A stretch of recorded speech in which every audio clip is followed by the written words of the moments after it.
Hey guys, so I thought I'd just record a quick lesson from what I'm working on here. When I'm practicing, I pretty much, well, I call it practice, I pretty much just stick a live gig on YouTube. It's like, yeah, I'm listening to Stevie Ray Vaughan, Montreal 82, and I'll just play along with it, but I don't like stick to like regimented practice. I'll just jam along and then I'll listen back to a recording, and then if I find a lick that I like or like an idea, I'll go back to that and then try and expand. So I'll also try and leave like spaces in between like what I'm playing. So we're in E flat here, so I'll just play like little phrases trying to like lock into the kick and the bass.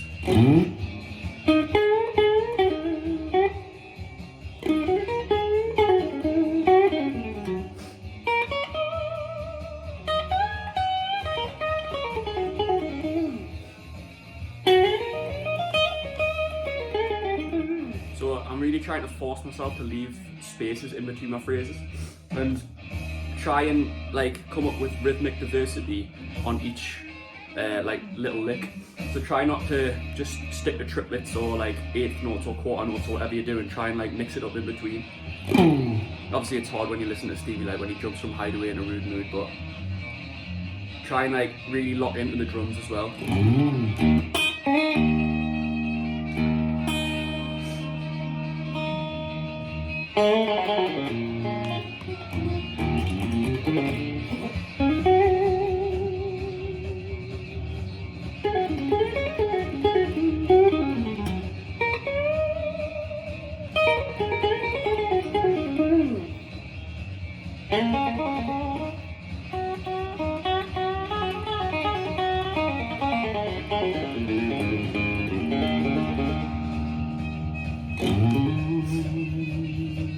Probably not a good like example using rude mood. Like, let's see what's up next.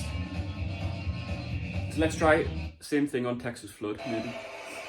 Don't know whether you can hear the backing track. Guitar's out of tune, though it doesn't matter really.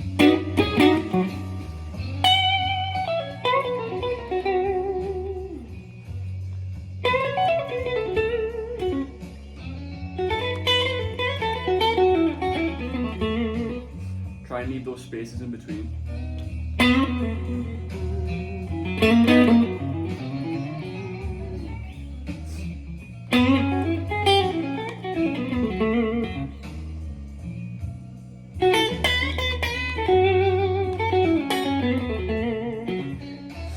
Try and leave the spaces like to the point where it feels uncomfortable.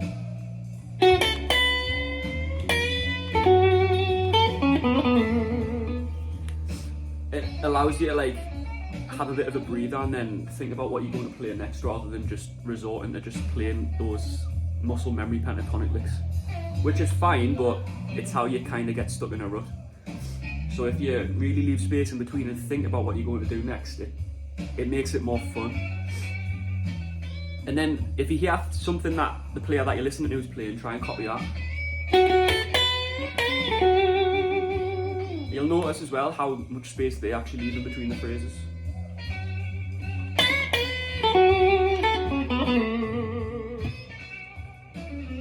And like Stevie here, he's just like using a full 12 bars pretty much in this second position.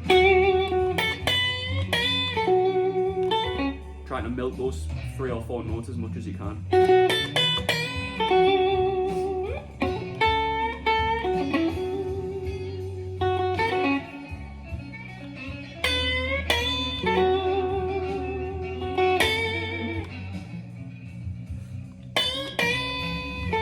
Try and relax as much as possible.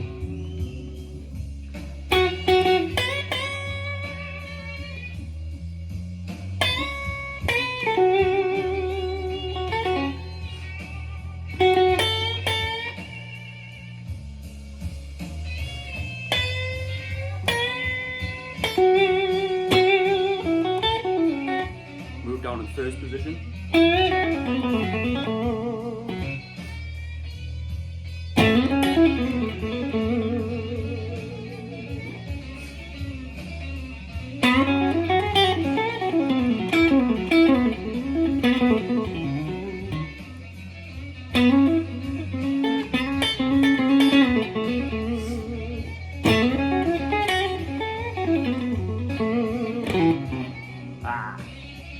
messed that one up, so I'll try and do that one again.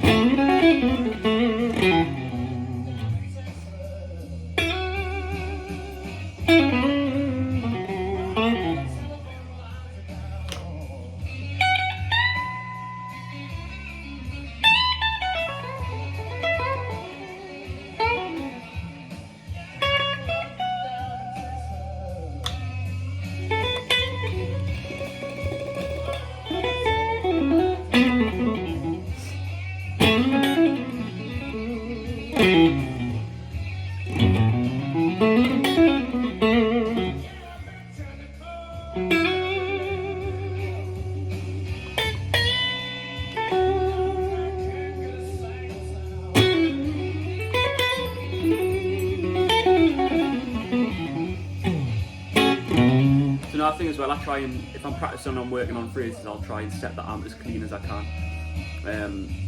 So this is literally just guitar into a little practice amp. Nice and clean, just a touch of reverb.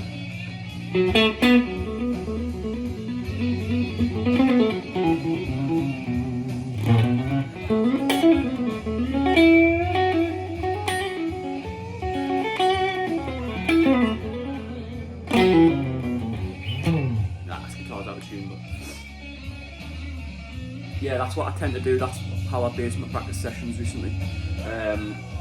Just stick a backing track, or actually no, preferably a live performance from your favourite player or whoever it may be, Stevie Ray Vaughan, Albert King, anyone really, and listen to how much space they're leaving in between. It's important to have your guitar as well, and then try and play along, and then try and replicate their phrases as best as you can.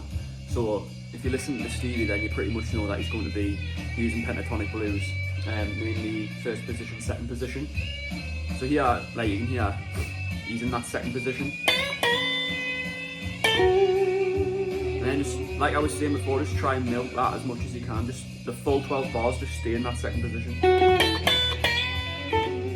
And then leave as much space as you can between phrases and try and think about what you're going to play next, rather than just leaving it up to your hands and your muscle memory.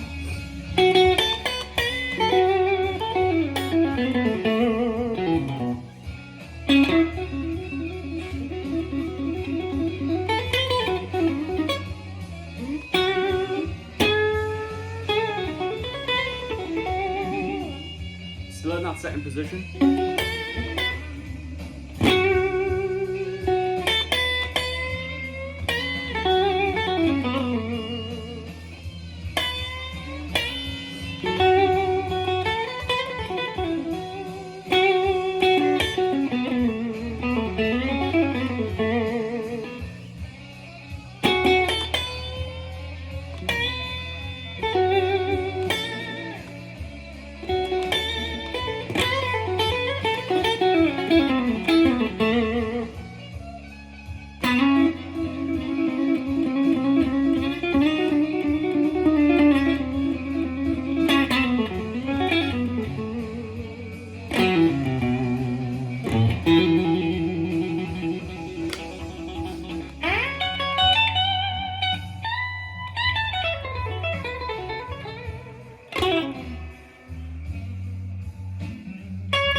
I just thought I'd record this quick lesson today. If you've been following along, you'll know that I'm doing a Black Friday sale on all my courses. I've got 1 day left, so if you want to jump on, you've been thinking about it, make sure to jump on either the Blues Mastery System or any course on my site. They're all discounted over the weekend, so yeah, the sale ends tomorrow. But yeah, hope you enjoyed this quick lesson, and I'll see you soon. Cheers, guys.